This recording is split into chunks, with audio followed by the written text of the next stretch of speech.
bien, pues vamos a ir a la palabra de Dios y si vienes conmigo al libro de Mateo, capítulo 5 y versículo 1, pues vamos a leer un texto del que voy a sacar una palabra y me gustaría compartir sobre esa palabra. Dice así un texto que vamos a estar viéndolo durante todo el año, ¿no? Como nos compartió el pastor Víctor.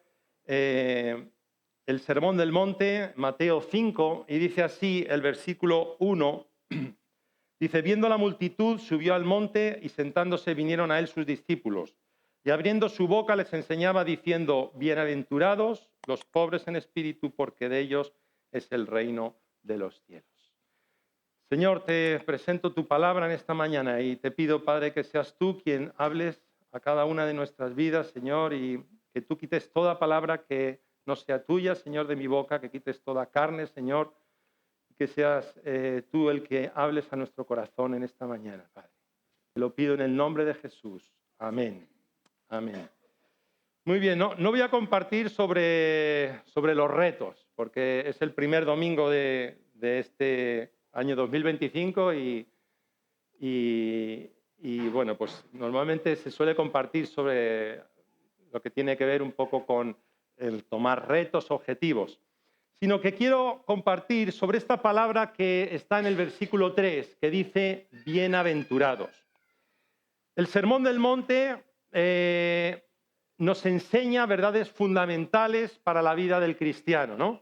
Son principios bíblicos, principios básicos que tiene que haber en nosotros y en el discípulo, en aquel que es discípulo de Cristo.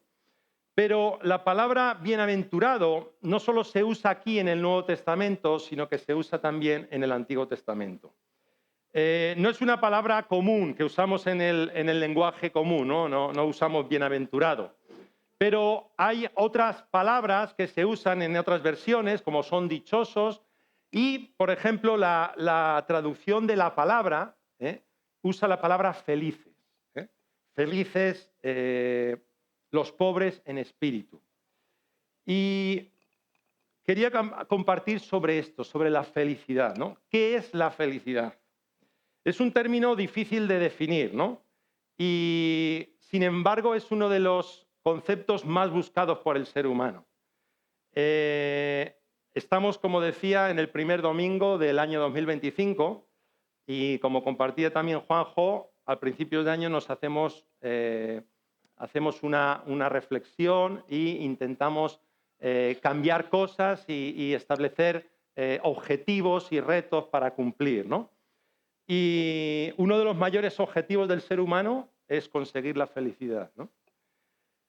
Dice una frase que el secreto de la felicidad no es hacer siempre lo que uno quiere, sino querer siempre lo que uno hace. Y es que para muchas personas ser feliz es hacer lo que a uno le dé la gana, hacer lo que uno quiere, sin depender de nadie y sobre todo sin depender de Dios. Para muchos es esa la felicidad y es un grave error, es un grave error. Para muchos ser feliz es lo más importante de la vida. Todos hemos escuchado esa frase, que sí, lo importante es ser feliz. Y a veces la felicidad se convierte en un Dios con minúscula, porque se convierte en el objetivo por el que uno vive. Uno vive para ser feliz. Y a veces la felicidad justifica cualquier conducta o decisión en nuestra vida. Desde un divorcio, por ejemplo, gente dice, no, yo tengo derecho a ser feliz, ya estoy cansado de la otra persona y yo tengo derecho a estar feliz, a ser feliz, ¿no? Y por lo tanto se justifica un divorcio o se justifica el consumismo más abusivo que tenemos en estas fechas, ¿no? Porque decimos, tengo derecho a ser feliz, ¿no? Y mucha gente se endeuda en estos días, en estas semanas. Ayer íbamos por la carretera y todos los accesos a los centros comerciales estaban taponados, porque es tiempo de consumir y consumir. Así que esto lo saben bien los expertos en publicidad, los que trabajan en el marketing, ¿no? porque el ideal contemporáneo de felicidad está fuertemente influido o ligado al hedonismo, que es la búsqueda del placer, y al materialismo. Para muchas personas esa es la felicidad. Para el mundo, ser feliz está asociado a la abundancia de los bienes materiales, a la ausencia de enfermedades y al éxito en las relaciones, sobre todo las sentimentales, ¿no? De ahí ese dicho que luego se hizo canción, que dice 3 cosas hay en la vida, ¿no? Salud, dinero y amor. Pero si ser feliz es no tener problemas ni sufrimientos, pasarlo lo mejor posible y conseguir todo lo que uno se propone, la mayoría de nosotros nunca va a ser feliz. Se convierte entonces en una utopía, la felicidad. Pero lo importante es lo que la palabra de Dios y Dios dice sobre esto, ¿no? Y el concepto bíblico de felicidad está muy lejos de todo lo que he compartido. Jesús dijo en Juan 10:10, un texto muy profundo, dijo, he venido a esta tierra para que tengan vida y vida en abundancia. Así que Jesús en el Sermón del Monte dijo, bienaventurados, dichosos, felices. Y esta misma palabra se encuentra en muchos textos. Por ejemplo, si vamos al libro de los Salmos, en el Salmo 119 y versículo 1, tenemos esa misma palabra. Salmo 119, el capítulo más largo de la Biblia, dice así, bienaventurados, igual que dijo Jesús, bienaventurados los perfectos de camino, los que andan en la ley de Jehová. Así que cuando la Biblia habla de felices o de bienaventurados, no necesariamente se refiere a este término en semejanza al adjetivo feliz que podríamos usar en la actualidad, ¿no? En la palabra de Dios, la felicidad no es un sentimiento, no es un estado anímico circunstancial. La palabra bienaventurado expresa la bendición que significa el hecho de que Dios nos vea, nos corrija, defienda nuestra causa y nos acompañe en medio de la aflicción. Hay una palabra que se usa en el Antiguo Testamento para felicidad. Es la palabra sala en hebreo.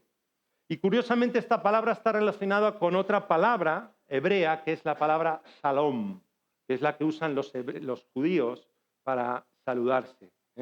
Shalom, sabéis que significa paz, ¿no? Por lo tanto, esto nos recuerda que la felicidad es inseparable de la paz. Van unidas. Una paz que no es solo la ausencia de problemas o la ausencia de conflictos o la ausencia de guerras, sino es un estado de armonía interior. Eso es la paz. La felicidad auténtica se vive como un estado de paz interior que es mucho más que un sentimiento o que una emoción. Y Jesús lo dijo en hebreo, bienaventurados, pero el Nuevo Testamento se escribió en griego. Y la palabra que se usa para escribir la palabra bienaventurados es una palabra curiosa que es la palabra Macarios. Eso suena a ciclismo, porque era una marca de bicicletas. Macarios es la palabra en griego que se usa en el Sermón del Monte cuando dice bienaventurados. Y la palabra Macarios, traducida como bienaventurado o dichoso, tiene que ver principalmente con lo que Dios piensa de nosotros. O sea, ser bienaventurado es ser aceptado o aprobado por Dios. Es contar con el visto bueno de Dios. Es decir, no es algo que tenga que ver solo con nosotros, sino que tiene que ver con Dios. Y los griegos usaban la palabra Macarios para referirse a la isla de Chipre. La isla de Chipre, en el Mediterráneo, era una isla, y es una isla, que lo tenía todo. Tenía buen clima, tenía los recursos necesarios, era una tierra fértil, y tenía belleza. Por eso usaban la palabra Macarios para referirse a esta isla, porque contenía todos los recursos necesarios de manera que uno no tenía que salir de esa isla, porque lo tenía todo ahí. Y eso describe ese gozo sereno que es completamente independiente de todos los problemas y cambios que experimentamos en la vida. Así que tanto en el Antiguo Testamento como en el Nuevo Testamento, la felicidad se presenta como algo que procede de Dios. La fuente de la felicidad, al igual que la paz, se encuentra en una relación personal con Dios. No la podemos hallar en ningún otro lado. Por eso Jesús dijo, la paz os doy, la paz os dejo. Yo no la doy como el mundo la da. La paz solo la puede dar Dios. Así que la felicidad no la podemos encontrar fuera de Dios. No existe fuera de Dios. Si quieres ir conmigo al Salmo, el primer Salmo, el Salmo número 1. Aquí tenemos otra vez la palabra bienaventurado. Salmo 1, un texto que también es muy conocido.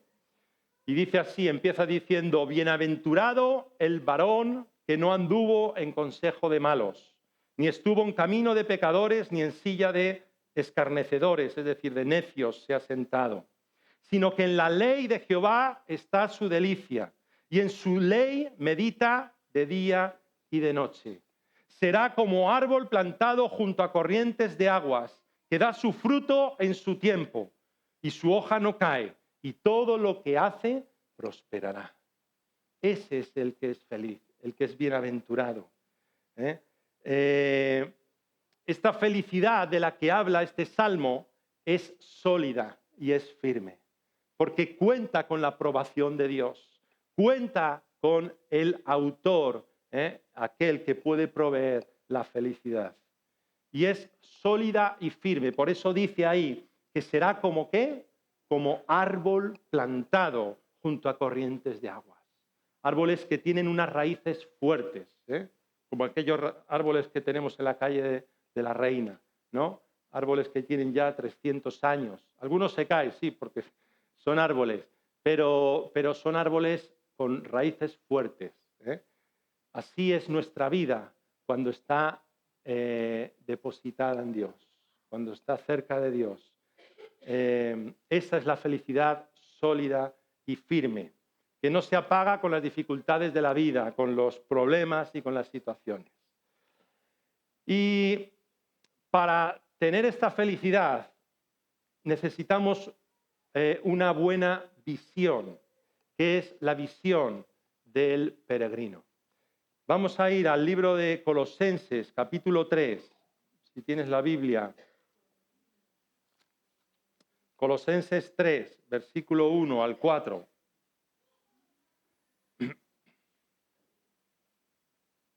Dice así este texto, dice, si pues habéis resucitado con Cristo, buscad las cosas de arriba, donde está Cristo sentado a la diestra de Dios.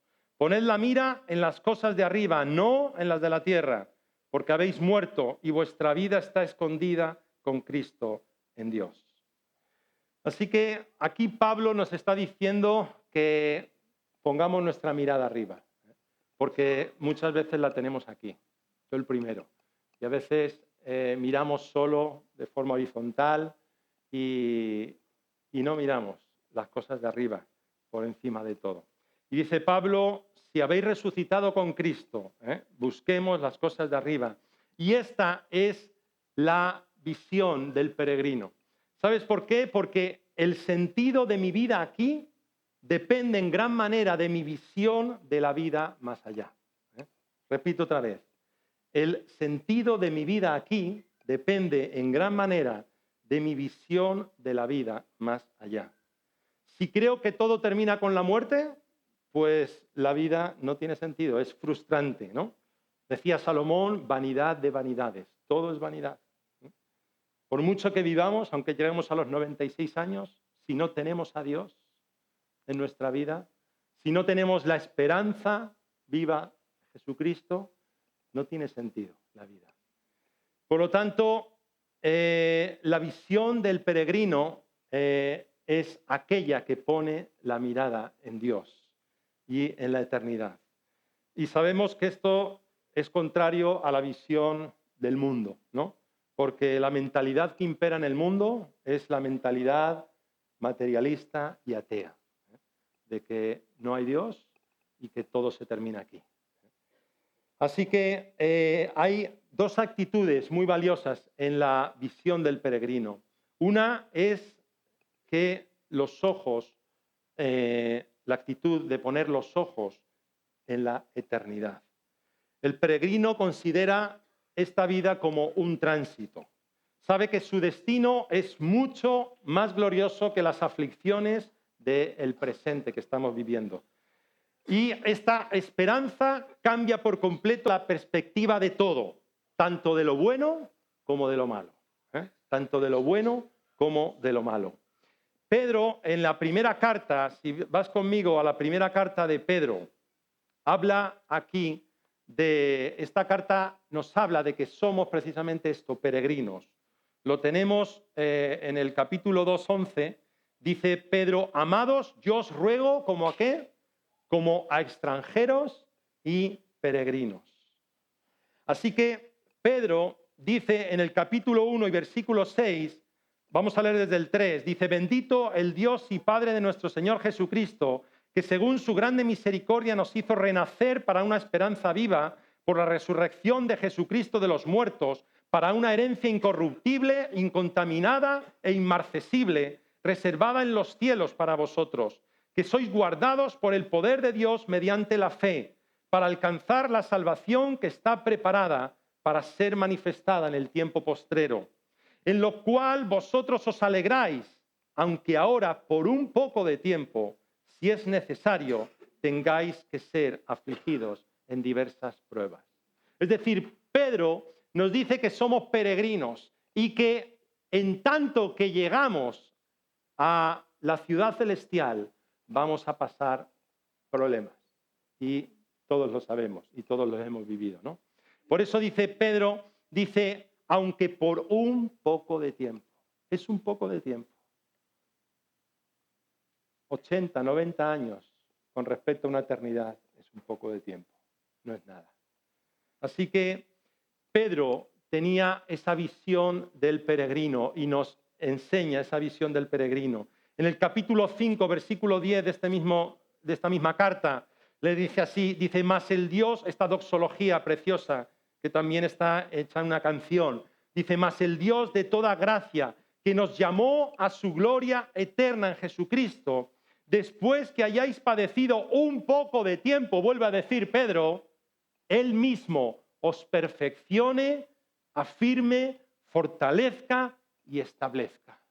A Él sea la gloria y el imperio por los siglos de los siglos. Amén. Él nos ha llamado a su gloria eterna. Cirila ya está gozando de esa gloria. Así que por un poco de tiempo vamos a estar pasando, sí, a veces problemas, enfermedades, dificultades, situaciones que no entendemos, pero en Dios somos bienaventurados y somos felices porque es algo, no es un sentimiento, es un estado interior. Así que debemos poner los ojos en la eternidad.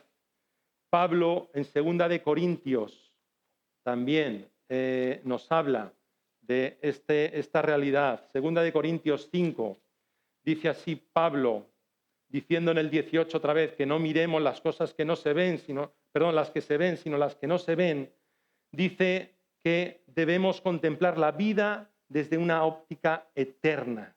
Por eso dice en el versículo 2 del 5, dice, y por esto también gemimos, deseando ser revestidos de aquella nuestra habitación celestial. El cuerpo actual, dice Pablo en el versículo 1, dice, porque sabemos que si nuestra morada terrestre, este tabernáculo, se deshiciere, Tenemos de Dios un edificio, una casa no hecha de manos, eterna en los cielos. Pablo compara nuestro cuerpo como una frágil tienda de campaña, como un tabernáculo frágil, que se va a deshacer, que se va a quedar aquí, se va a podrir en la tierra.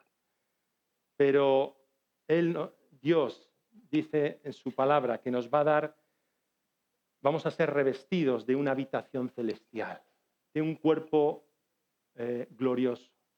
No sabemos cómo será, pero sabemos que va a ser un cuerpo glorioso, en el que vamos a poder compartir la gloria de Dios. Así que pongamos nuestros ojos en la eternidad. Y la segunda actitud muy importante del peregrino es que estemos dispuestos a renunciar, a tener, a aligerar nuestro equipaje. Hebreos 12:1, un texto también muy conocido. Dice el autor de Hebreos, dice, por tanto, nosotros también, teniendo en derredor nuestro tan grande nube de testigos, despojémonos de todo peso y del pecado que nos asedia y corramos con paciencia la carrera que tenemos por delante. La vida como peregrinos nos obliga a desprendernos del equipaje innecesario. Pueden ser posesiones materiales que nos separen de Dios.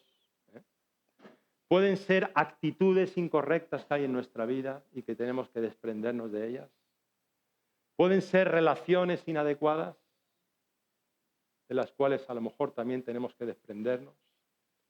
O cualquier peso del pecado que nos asedia. Es un buen momento, al principio de año, para reflexionar, para meditar sobre qué debemos quitar de nuestra vida. ¿Qué debemos apartar del equipaje que llevamos? Que Dios nos muestre de qué nos debemos desprender para seguir la carrera que tenemos por delante. Porque para correr bien hay que desprenderse de peso. Mi hijo ahora se ha desprendido de peso para poder montar bien en bici. Y un deportista necesita estar en un estado ideal para poder hacerlo mejor, ¿no? Nosotros, como hijos de Dios, como cristianos, necesitamos desprendernos también de muchas cosas innecesarias que nos lastran, que nos impiden a veces incluso hacer la voluntad de Dios. Por lo tanto, que Dios nos muestre de qué debemos despojarnos, desprendernos. La disposición a la renuncia es un requisito imprescindible para el peregrino. Esto le pasó a un personaje muy importante en el Antiguo Testamento, al mismo Abraham y a su sobrino Lot. Lot falló en esto como peregrino. No supo renunciar y se dejó deslumbrar por el encanto de las apariencias. Cuando tuvo que elegir Abraham con su sobrino Lot,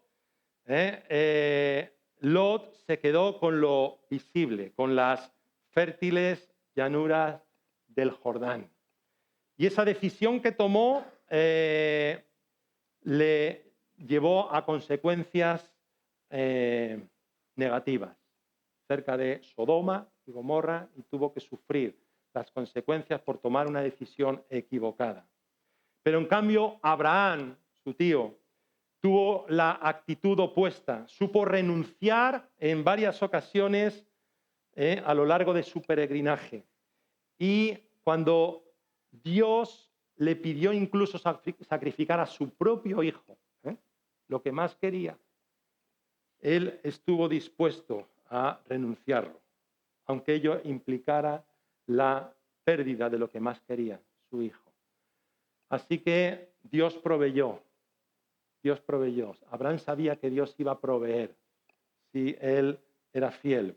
Así que la mentalidad del peregrino no es popular. ¿Por qué? Porque el hombre moderno está diseñado para atesorar, ¿no? Para todo lo contrario, para arraigarse a la vida, para conseguir lo máximo en esta vida. ¿eh? Pero nosotros no tenemos aquí nuestro destino. Somos peregrinos, estamos de paso, por un poco de tiempo. Nuestra meta está en los cielos, donde nos está esperando Dios mismo.